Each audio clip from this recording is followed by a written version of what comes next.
Now, being like having that psychic thing in your family, did you feel like growing up you had some sort of intuition? Oh, for sure. Growing up, I definitely believe, it's generational. There's two ways to argue it again, because like when you say generational, people will be like, is it a generational curse? If it is, I broke off every generational curse of witchcraft, right? But again, everything comes from God first before the devil perverts it. So I do believe if God didn't get through my mom or my grandma, which it's not for me to say, it's between them and God, and it's, up to him, then maybe all all that I went through in my life was for him to use me now. Wow. But yeah, as a kid, I used to see a lot of ghosts. Damn. Used to see, which now I guess would be demons, I guess. I don't know, Holy but crap. yeah, I mean, being You in would the just see house, them like in your house? I would see flashes, portals, I'd see creatures. And then Big Nick, I don't know if you know No. real Big Nick, but he was one of the biggest YouTubers, big on Vine. He was part of David Dobrik's vlog Oh, squad. the guy that eats food? Nick Avocado? No, Okay. he has two color eyes. He's Oh, he I has think I might have seen it. dwarf. He does a lot for the dwarf community.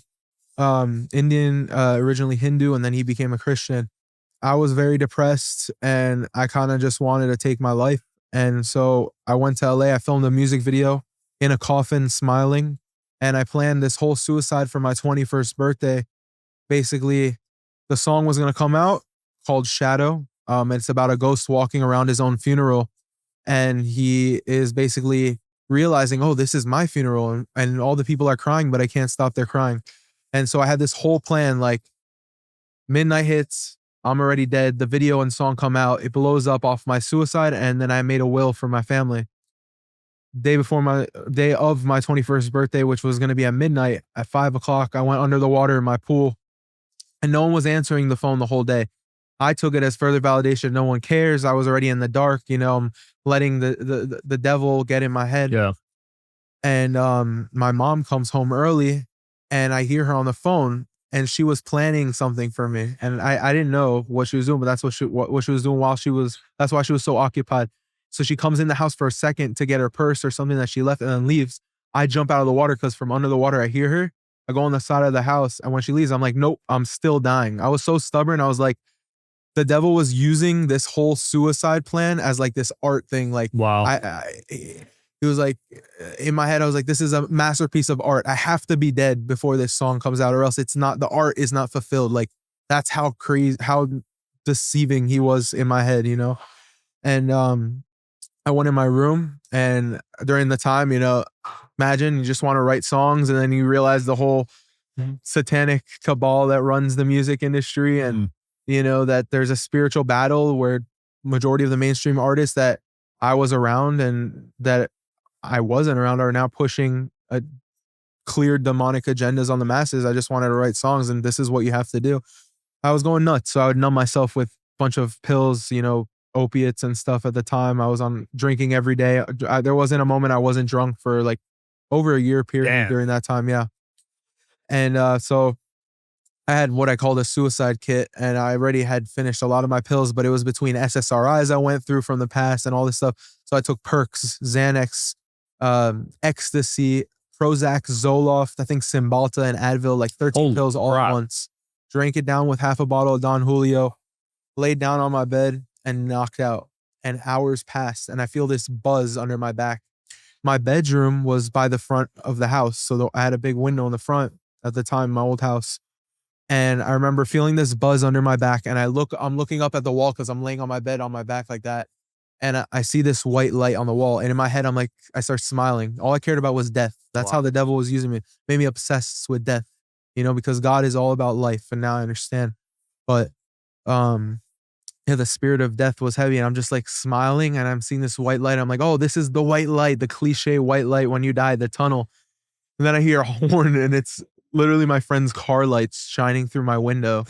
And he's like, come on, we got to go. We got to go. So then I don't know how I got in the car, but I get inside his car and it's like 11:30 and I knock out on the door and I just remember the door opening and I wake up and I see my friends, my family, the music people I've worked with and everyone's like, surprise. And I'm just like, no way. What is going on? They're like celebrating my birthday and I'm like celebrating my survival at that moment where I just like, everything I thought was not true and I was completely deceived, right after that whole thing. All right, guys, Sean Kelly here, host of the Digital Social Hour podcast. Just filmed 33 amazing episodes at Student Action Summit. Shout out to Code Health, sponsor of these episodes, but also I took them before filming each day. Felt amazing. Just filmed 20 episodes straight and I'm not even tired, honestly. So Code Health, amazing products. I also take these at home, especially when I traveled. I used to get sick every time I flew, and I started taking that. First time, I haven't had a runny nose, knock on wood. One standout element, it's so easy. You got the travel pack here, but you could just take this, fit it in your pocket if you need to. Also, all natural, like only saline solution in there. So you don't got to worry about any crazy side effects or anything. Yeah, Code's unique. With supplements, there's a lot of who knows what's in those ingredients. Code Health, I haven't seen much like this, where it's just based off the codes that are in the saline solution. So I would say they're very unique. It's going to be the future of health and medicine.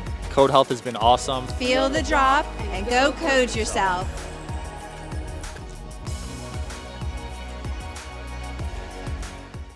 I run out of the car. I run down the street. I feel like I'm going to throw up. I lean over a dumpster. I throw up and none of the pills dissolved in 8 hours. No way. 8 hours, nothing dissolved in my body. And that was the first sign. I didn't believe in God at the time, but I was just like, oh, the universe, like more new age. I was like, wow, okay, there's something there, That was like my first thing, but I was still, around all the dark people, dark influences, didn't have any redemption.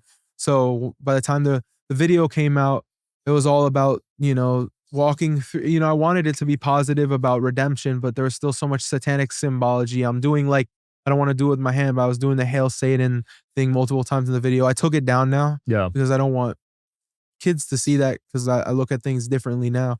But Big Nick gave me a call many times and he would always call me and say, Jimmy, I want to tell you about Jesus. Whenever I'd post little clips singing about the devil or just posting a lot of weird stuff, he'd be like, I want to tell you. I'm like, I don't want to hear that. I got so taunted at night by demons and so scared that by speaking out especially during COVID, that I almost had this and this was This Is a War and everything.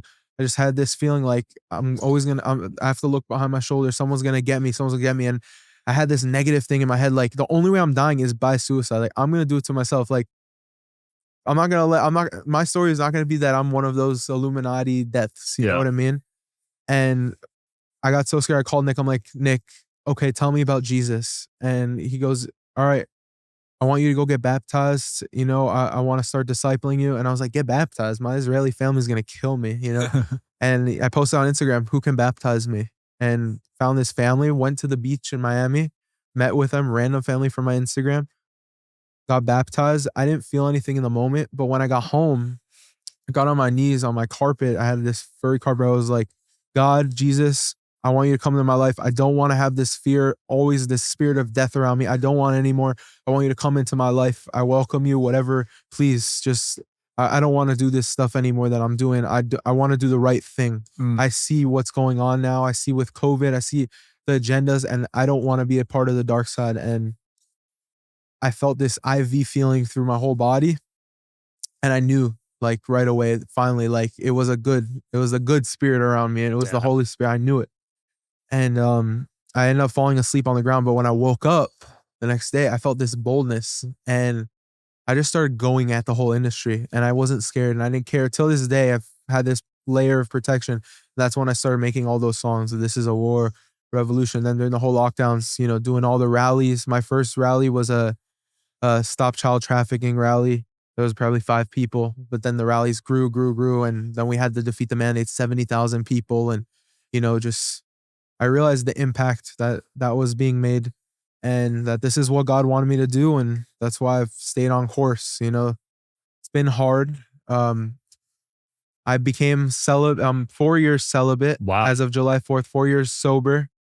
But I made food an idol for a while. So I gained about 200 pounds and I just lost 200 pounds. Damn, congrats. And now I've been working on my health. It hasn't been easy, but now I've just, I was like, I want to do something new. I got in doing my gospel music for a while, but I realized there is a Christian Illuminati, and the Christian Illuminati may be a little worse than the Hollywood and satanic Illuminati, because with the satanic one, you know what you're getting. It's very blatant. But with the Christian one, you have a lot of these mainstream Christian artists that aren't holding up the values of what God wants. Yeah, they're cheating on their girl, they're partying. Yeah, they're doing all this, and no one's perfect. Don't get me wrong. You know, like the biggest issue of the kingdom, right? I don't even like to say the church because it's the kingdom. It's the ecclesia, right? The gathering of people. Is we all tend to follow a pastor rather than God directly, and then when the pastor messes up, which he will, we all will. Yep. Then we just leave God because of it, and that's the biggest problem. So that's why we have to. Yes, we need the covering. We need to have a group of people around us to hold us accountable, to sharpen our iron, and to keep us in the word.